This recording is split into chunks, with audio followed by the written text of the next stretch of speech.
Thank you all for your time today. I have prepared a statement that I would like to make before taking any questions. All right. So first of all, I'd like to congratulate the Mercury for advancing to the finals. And I want to be clear, this conversation is not about winning or losing. It's about something much bigger. The real threat to our league isn't money, it isn't ratings, or even missed calls, or even physical play. It's the lack of accountability from the league office. Since I've been in the league, you've heard the constant concerns about officiating, and it has now reached levels of inconsistency that plague our sport and undermine the integrity in which it operates. Whether the league cares about the health of the players is one thing, but to also not care about the product we put on the floor is truly self-sabotage. Year after year, the only thing that remains consistent is the lack of accountability from our leaders. Sorry, I had to walk here in my boot. I'm kind of out of breath.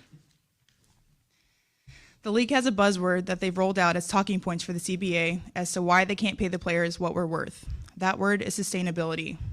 But what's truly unsustainable is keeping a good product on the floor while allowing officials to lose control of games. Fans see it every night. Coaches, both winning and losing, point it out every night in pregame and postgame media. Yet leadership just issues fines and looks the other way. They ignore the issues that everyone inside the game is begging to be fixed. That is negligence.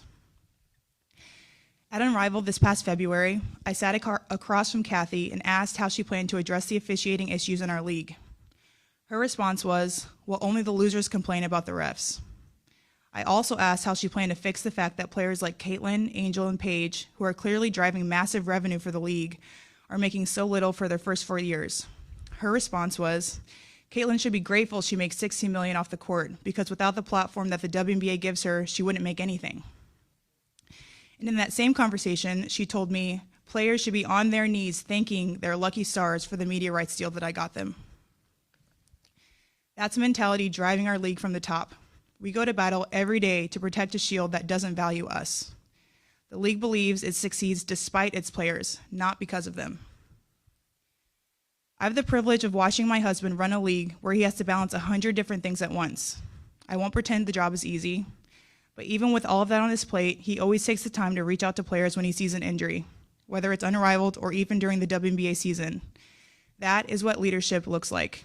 It's the human element. It's basic integrity, and it's the bare minimum any leader should embody. This year alone, I've gotten calls, texts, and well wishes from so many players across the league. Those moments remind me that sometimes there are things bigger than the results of this game we play. But do you know who I haven't heard from? Kathy. Not one call, not one text. Instead, the only outreach has come from her number 2 telling my agent that she doesn't believe physical play is contributing to injuries. That is infuriating, and it's the perfect example of the tone-deaf, dismissive approach that our leaders always seem to take. I've finally grown tired. For too long, I have tried to have these conversations in private, but it's clear there is no intention of accepting there's a problem.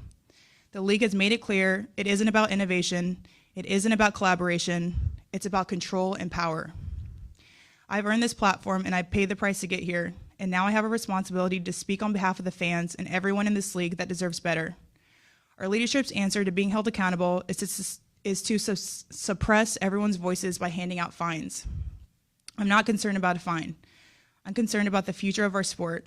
At some point, everyone deserves to hear the truth from someone who I hope has earned the benefit of the doubt to fight for what is right and fair for our athletes and our fans. We have the best players in the world. We have the best fans in the world.